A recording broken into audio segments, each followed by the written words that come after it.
Hi, hello, this is Charlie Usen. Nandito po tayo sa Vivo Concept Store sa SM Fairview at mag-check po tayo ng mga updated prices ng mga Vivo smartphones. And itong hawak ko ngayon, just in case interested kayo, Vivo Y11D po ito. No? Again, let's check out the prices for Vivo phones. Hi, hello, this is Charlie and nandito po tayo sa Vivo Concept Store sa SM Fairview and let's check out the prices ng mga Vivo phones. Let's start here sa right side ko, Vivo 31D, Y31D. May tatlong versions po siya, 12,999. Meron siyang 15,999 at saka 17,999. Ano po to, no? Heavily discounted, no? Up to 3,000 peso off po yung discount niya, no? Vivo Y31D, no? So si Y31D meron siyang 44 watt flash charge, 6-year battery health, 7,200 mAh battery, IP68, IP69, and of course available po siya sa home credit, no? Sa mga gusto pong hulugan, available po siya dito, no, sa Vivo. No? So itong 12,999,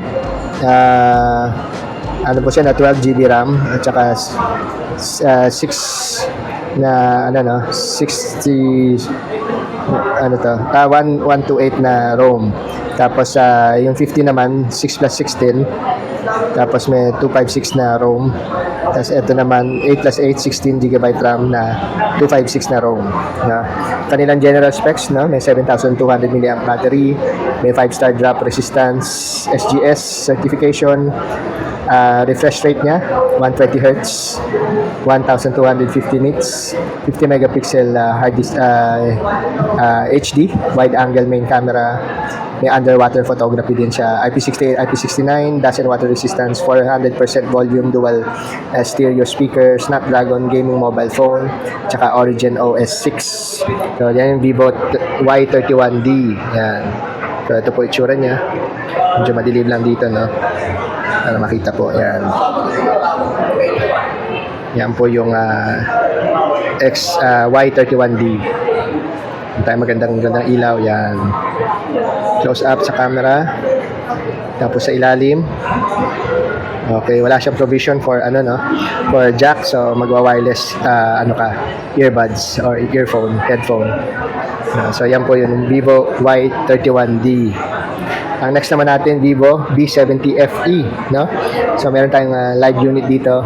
So dalawang version siya, no? May 25,999, 29,999. Available din siya sa home credit for those who are interested. Yan. So, palagi may nagtatanong sa akin dito sa YouTube kung may hulugan daw. Meron naman po, meron. So Vivo V70 FE.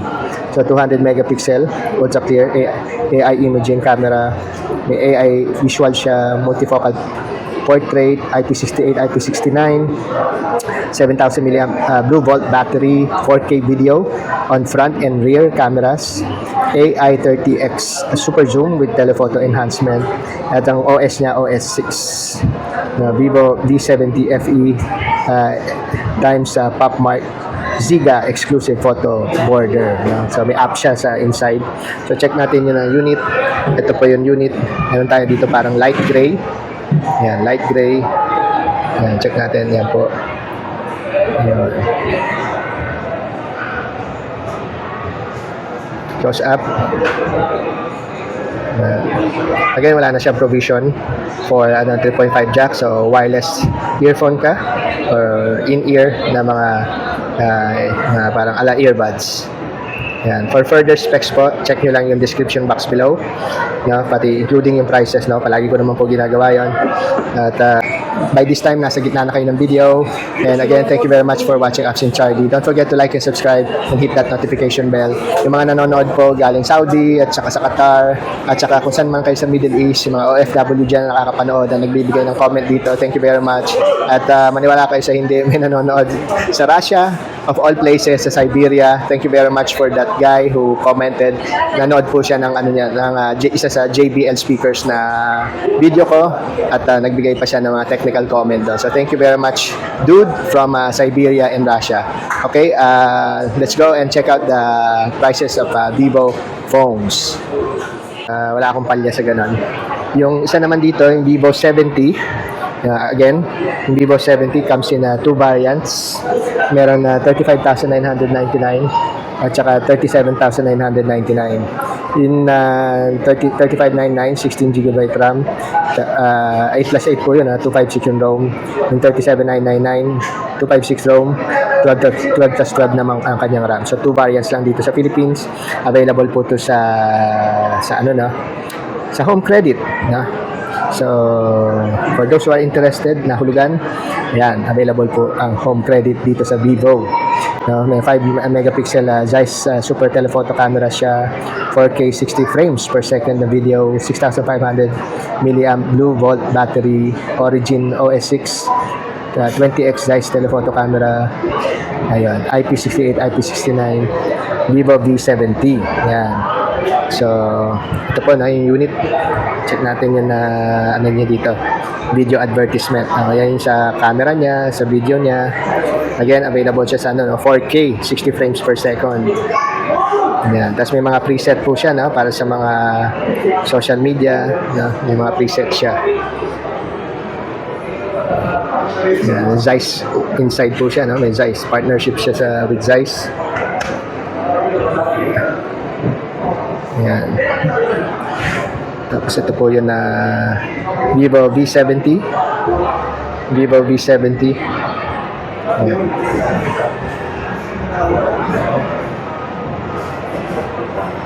Vivo V70 with Zeiss camera partnership. Ayan. Again, ang SRP niya po is 35,999 at saka 37,999.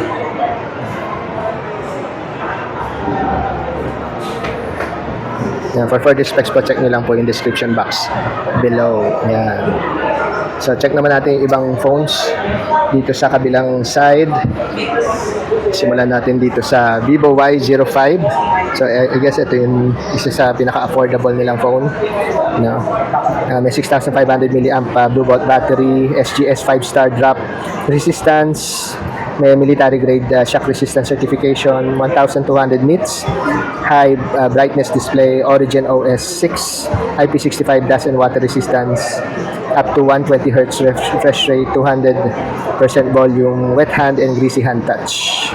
So yan po yung Vivo Y05, available in 2 variants, 8 RAM na may 64 GB na ROM, 5,999.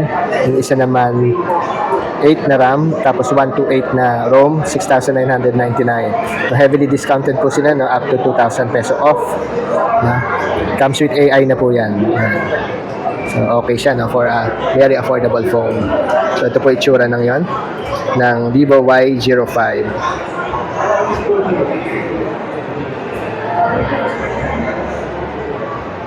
Budget phone. Tama sa mga estudyante, no, hindi nyo pa kailangan masyadong high-tech. No, kung ang budget lang ng parents nyo is so-so lang, so okay na tong Vivo Y05. At least meron kayong communications with your parents. Okay. Ang next naman natin, Y11D. No? So meron siyang 2 variants, no? May heavily discounted din, 2,000 peso off na, 7,999 at saka 9,999. Hindi ko na mabasa yung yung RAM niya, pero yung isa 128 at saka isa 256. So yon ang ano niya, technical specs niya, 6,500 milliamp battery, SGS 5-star drop resistance din, 1,200 nits, 200% volume, IP65, up to 120 Hz refresh rate, may 50 megapixel high definition na main camera, kasi OS 6 na siya. No? So yan po, it comes in AI inside. So ito po yung itsura ng Vivo 11D. Yan.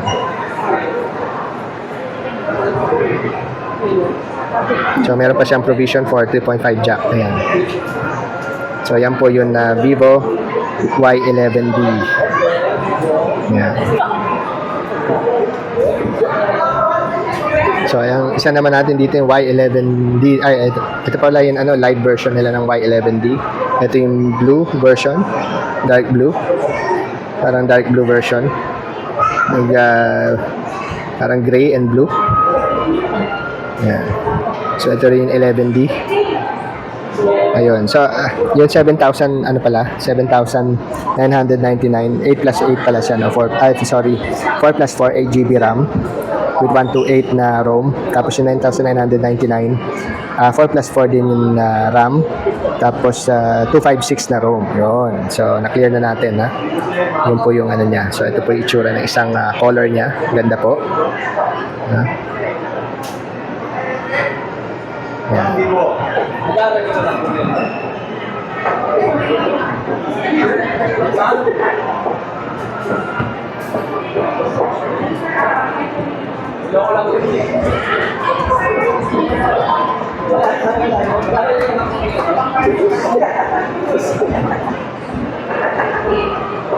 So dito lang no, 720 yung camera niya, 30 frames. Yung pinakamataas niya rin 30 frames din sa 1080p. No.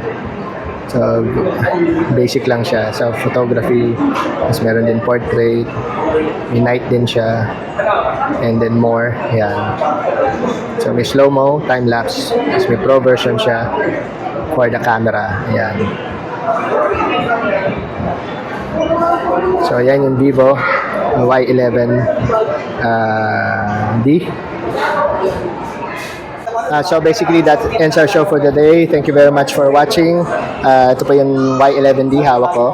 And don't forget to like and subscribe and hit that notification bell and subscribe. And don't forget to comment. And again, thank you very much sa mga tao sa Middle East. No?